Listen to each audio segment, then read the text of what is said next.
So this can calculate the volume of deviated parts, and it can measure the volume between deviated parts. And it'll pick up all the variation, location, orientation, and form. Can be used with rigid, compliant, thermal, all the effects of variation. When you're looking for the volume between two pieces, you have to have a third part that's going to represent that volume. So middle voided part is morphed based on the upper and lower feature. And then a bonus, if we know the volume, you can easily calculate the mass if you know the material density, volume times density.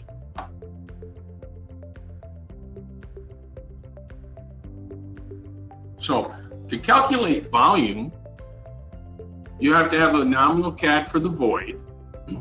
You have to utilize 3 new DLLs. One DLL is zip objects to targets. This will transfer the mesh from one part to the other. And then one is zip the features. This will close the mesh. So if you guys remember, if you put a tolerance on 2 surfaces that butt up in a corner, they deviate independently and you see a gap between the meshes. Well, you can't calculate the volume if that's the case because you have a gap. So we have a new DLL, zip features, that will zip the meshes together to create an enclosed polyhedron, which then we can calculate the volume from that using this new volume measure, DLL. And then I'm just showing you up here, the 3 different DLLs. The assumptions when we're trying to calculate volume is that the mesh node on the void part, that would be the part in between the yellow and the blue, has roughly the same mesh density as the upper and lower part. And obviously, the question is going to come up, well, how accurate is it? And it's accurate as your mesh density. So if you have a very light mesh with tessellation that's not representing a circle very well, then your volume accuracy will not be as good. Okay, with that, I'm going to jump over to NX. And I'm going to show you, if you look at this model, we have, just 3 simple parts. Top part with a tolerance, bottom part, and this middle part.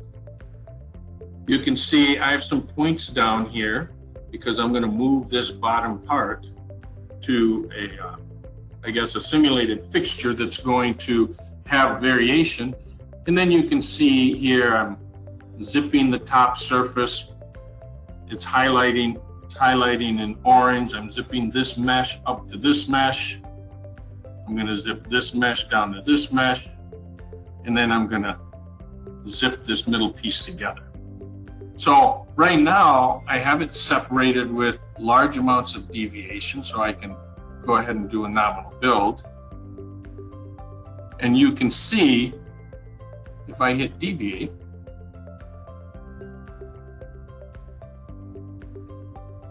you can see the bottom piece is tipping and rocking, and this mesh is tracking with the upper piece. So what you're seeing with that mesh, that's what we want to calculate the volume for. If I was to go down in here to this volume measurement,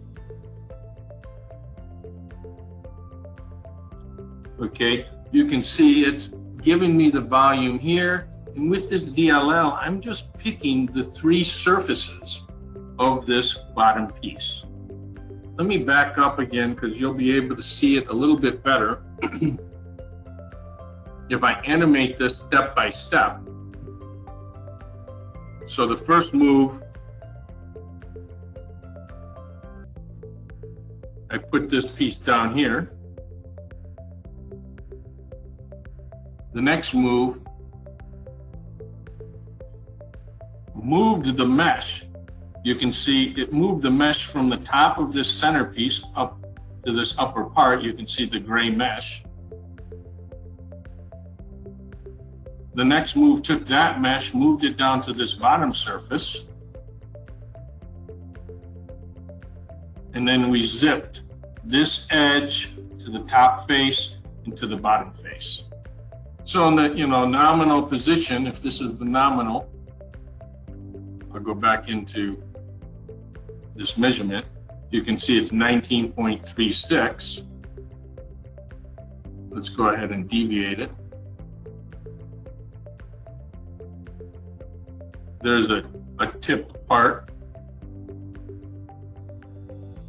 18.912. You can do this. So this is the measurement between this face and this face. But you can see I also just sewed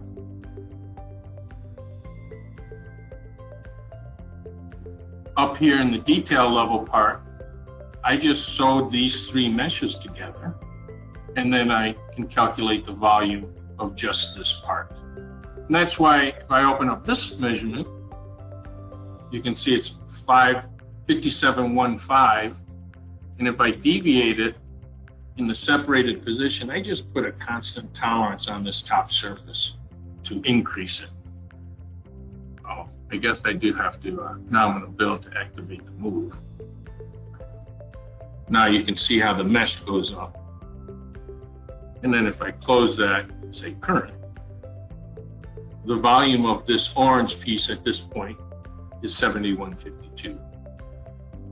So then, what I'd like to do now is I'm going to go to my, separate this, go to my assemblies, arrangements, go back to nominal.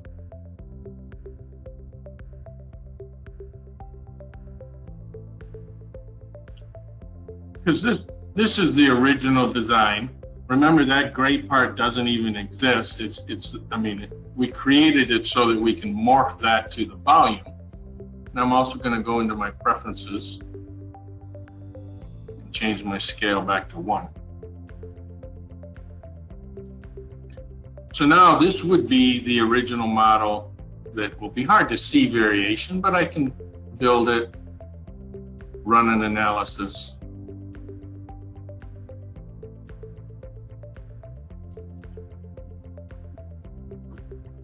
And we can check out the results.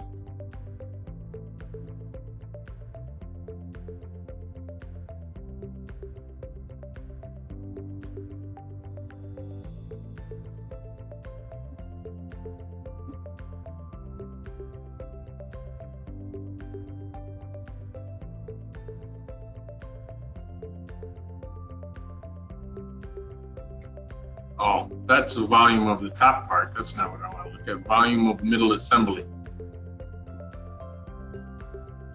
The top part, if you remember, I only had a constant tolerance, so the volume was just a fixed value.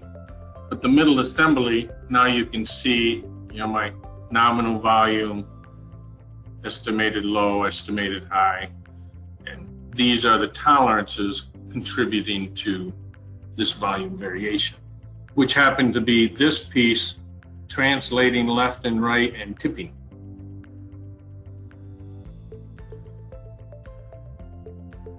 So the key takeaway here is that we can measure the volume of an individual part or the void between parts, and we can do that with 3 new DLLs, a volume measure, and these zipping DLLs that zip the features together. And you can find all of that inside the move by value Xform DLL. There's zip paired points, zip surfaces, and in the library 2 volume, DCS measured closed volume.